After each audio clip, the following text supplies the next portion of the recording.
I was shocked to find myself divorced with 4 small children back in my late 30s.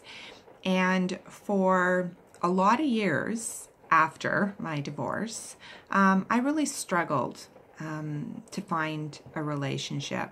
In fact, the first person I dated, gosh, I wasn't even divorced. I was still separated. But the first person I dated ended up being an alcoholic. And, but I remember thinking that the only thing I wanted was just somebody to fill that void and just to just really help me, you know.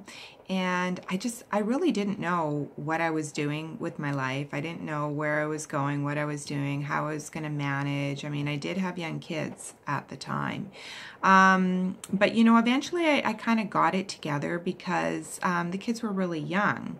And then I did fall into or attract a couple of really good relationships, but they didn't last, primarily because my kids were really young, and the men that I chose to have relationships with didn't have children of their own, and just really had a difficult time with that.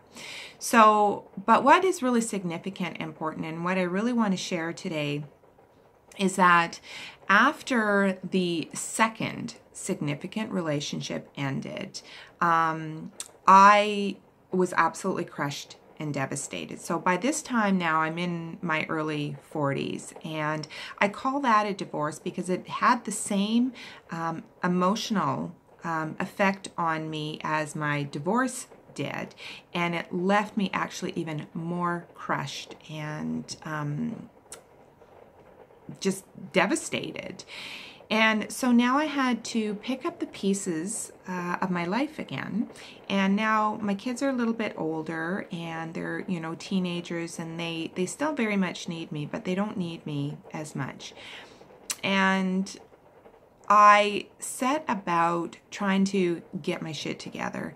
And I think that was really difficult. And I didn't want to deal with a lot of stuff. And so I was on a relentless pursuit again to find a significant relationship, somebody that was just going to help me take care of me and my life. And there was a lot of times that I really felt lonely. Like I would have some relationships and I would be lonely in those relationships, and they weren't fulfilling and they weren't satisfying. And you know, it wasn't until I really took the time, which actually wasn't that much time really at all when I think back on it, that once I took that time to just stop searching for a relationship and started to rebuild the relationship that I had with myself. And I know, you know, a lot of people think that that's just, you know, airy-fairy and whatever, but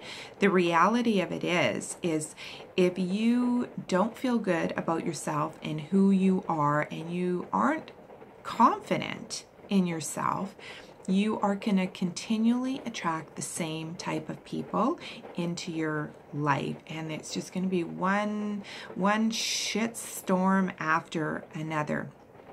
And I think what's really significant in all of this is that, first of all, it doesn't take forever to get right with yourself. Second of all, we never get it right because we're always changing and growing. But I do know this for certain. The more confident you are in yourself, and the more you realize that you're really a whole person and really can create whatever it is you want in your life. Because let's face it, we don't want a relationship because, well, let me backtrack. We want a relationship because of what we think that relationship is going to give us. When we realize that we already have everything that we need and that nobody completes us, that's when you start dating and putting yourself out there with a different energy. And in my coaching, I do a lot of work around mindset, what we tell ourselves, the energy that is around us.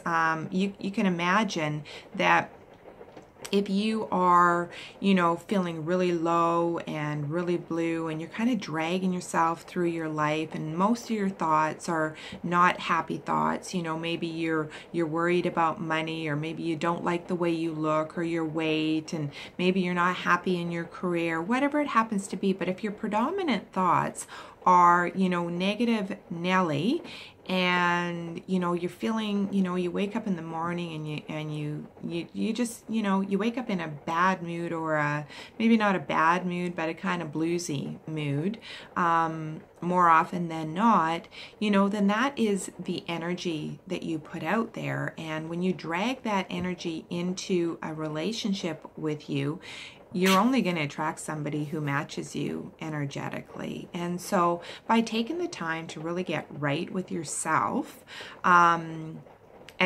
feel empowered and feel confident in the life you are creating for yourself, that is when you are going to attract somebody who matches that. So if you have confidence here, you're going to attract confidence here.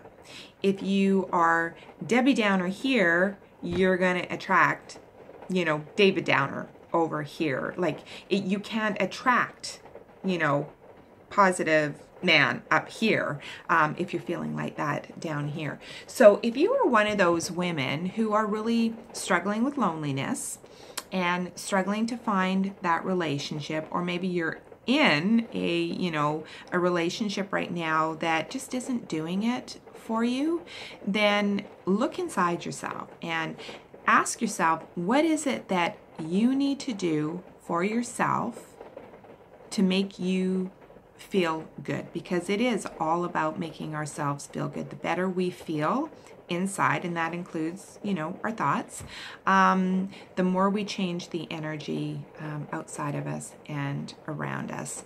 So if you are struggling with any of this in your life, and you are at that point where you're pretty much sick and tired of doing the same thing over and over again, then I would love to chat with you, because I know that when you tap in to who you really are and the powerfulness that is you, I know that not only can you attract somebody who matches that, your whole life actually will change, and not because of the relationship, because of how you feel about yourself. So if you are interested in getting some help, contact me. I will leave all of the contact information below this video. So wherever you are, I hope you're having a fantastic day. Bye for now.